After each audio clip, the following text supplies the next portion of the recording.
Hello, everyone. I'm Christina Crowley, and welcome to Inspiration Morning Live.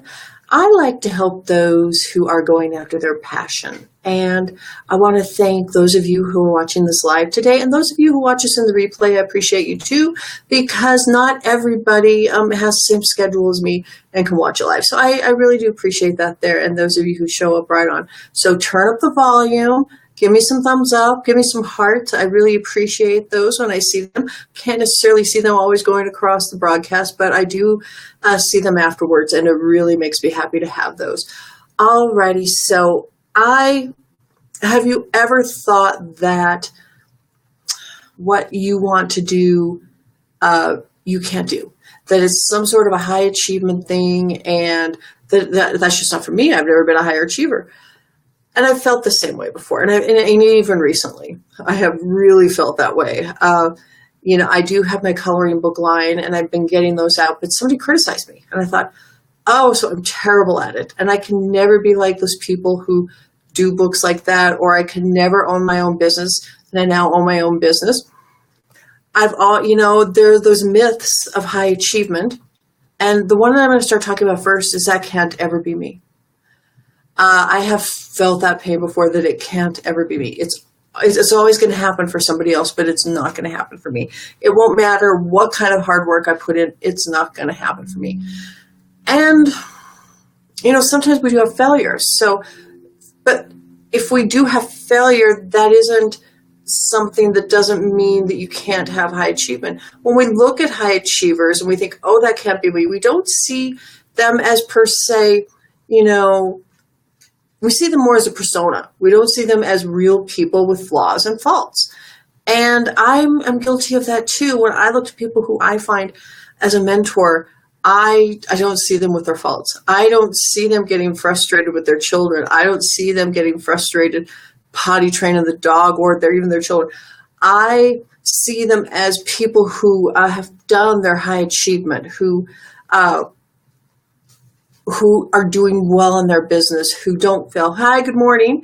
Welcome. Give me some thumbs up. I appreciate those. And, a myth of high achievement is that can't ever be me. Or maybe we think high achievement is the gold medal. I don't know that I ever want to go win a gold medal, though I have participated in triathlons. I do love to swim. I do have many multi-passions. And I think being a multi-passionate person, to be successful in those, we can't say that it can't ever be me. We need to say, I will try. And if I fail, I will try again. If there is failure to be had. Sometimes we think our failures are a failure, but they're not. They're a learning experience. So that can't ever be me isn't always true. And I don't really believe that. I believe that it can always be me. Oh, sorry. I heard something else. I had to stop and take a look. Just some kids playing. But so that can't ever be me myth isn't true. You can be a high achiever, and you can be a high achiever in one area. Being a high achiever and going after your passion, I kind of feel are the same thing, and they kind of use the same principles. You have to find and distinguish what your route to getting there, to doing it, is going to be. And I want to talk about the second thing, and that they are unique people. It kind of goes with the first, and I kind of talked about it a little bit, but we're all unique in our own ways. And when we look at high achievers and when we think of high achievement and we look around us at those people, we're just like, no, can't be me. But I know that those who, when I lived in Hollywood, and I knew a lot of people who were aspiring actors and were aspiring any number of things in the business out there, and they knew that they were unique. But even though that they were unique, it didn't mean that they weren't the right person, that one job, that one thing out there wasn't just right for them. So in that, we are unique. We are all unique, but it doesn't mean that it can't be us. Maybe some people who are going after their passion, who are high achievers, that you see are high achievers, they may have fallen down a number of times and gotten back up, and fallen down and gotten back up.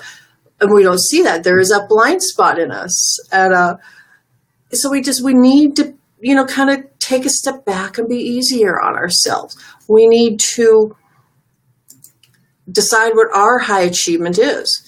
And if the high achievement is, I want to win a gold medal in swimming, but you're 45 years old and kind of have a few extra pounds on you, and some things just aren't necessarily, going to be in that way. But maybe you can start working towards the Senior Olympics. Maybe you can start working in a club of swimming and do races that way, improve your races. Work in your own personal type of high achievement. Not settling for less, but, there are very few people who are going to win that 100-meter swimming race in the Olympics. And it's very, very, very difficult to get there. Hi, good morning. Thank you for joining me. Give me some thumbs up. I really appreciate those. Share these if you find them valuable. And, I appreciate those who give me thumbs up and hearts, because it does tell the Facebook algorithm that people within our groups and people within my personal page are watching this and they like these. And then it gets to more of the people in the group and they get more engagement. And I really do appreciate that. So good morning. Hi. Give me some thumbs up. And turn up the volume if you're just joining me. So, high achievers, there are those myths of high achievers. And I do believe that let's just get those out of the way and let's do our own race. That is what one of my mentors says to me. It says to our group all the time. We need to be in our own race. I may want to be my mentor, but I do realize I can work towards a high achievement, but I'm running my own race. And I'm doing my own thing. And every time I think, oh, why am I going to do this? I can't do that. This can't be me. I think about, I need to run my own race. Running your own race it's incredibly important. And that is really what we need to do. Comparing ourselves to others is unhealthy. But wanting high achievement is healthy. Wanting high achievement within ourselves, pushing ourselves to do better is important. It is important in living a full life. I push myself to do more. I don't always succeed. Sorry. I don't always succeed. And I don't let the failures always stop me. I don't let the criticism always stop me. It may kind of slow me down. It ouches. It hurts, but I will still move on. And so what in your life do you let that, oh, I can't do this. That can't ever be me. I can't ever achieve that. That is too high of an achievement for me. Where in your life do you let those kinds of thoughts, those kinds of words, those kinds of feelings within yourself stop you? If you want to go after your passion, but you're not because of any of these reasons, and there's more reasons that we find about myths of high achievers. Hi, good morning. Turn up the volume. I'm happy you're here with me today. I see there are a few more joining us live, and I appreciate you being here. So if you feel like it, go ahead and put your comments in the Facebook, and we can have a little interaction now if you like. Tell me what you think about high achievement. Are you a high achiever? Can you achieve things? What do you consider a high achiever? For all of us, it's different. And for me, being a high achiever means I see my passions and I'm going to pick the ones I'm going to go forward in. I'm going to pick the ones that I'm going to achieve and go for it. And within my coloring books, I just released my second one and I put it up the other day, and I had to be brave. So that kind of high achievement for me is being brave, going out there, putting it under my own name on Amazon.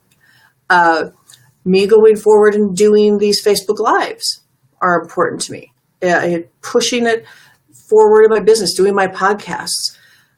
That to me is high achievement. I've picked a few things that I'm going forward with that I'm doing. And I'm not going to let the fear, I'm not going to let the resistance stop me. How are you letting resistance stop you? And I don't know if you've seen a few weeks ago that resistance is anything that kind of gets in the way. Hi, good morning. Give me some thumbs up. Give me some hearts. Say hello. Turn up the volume.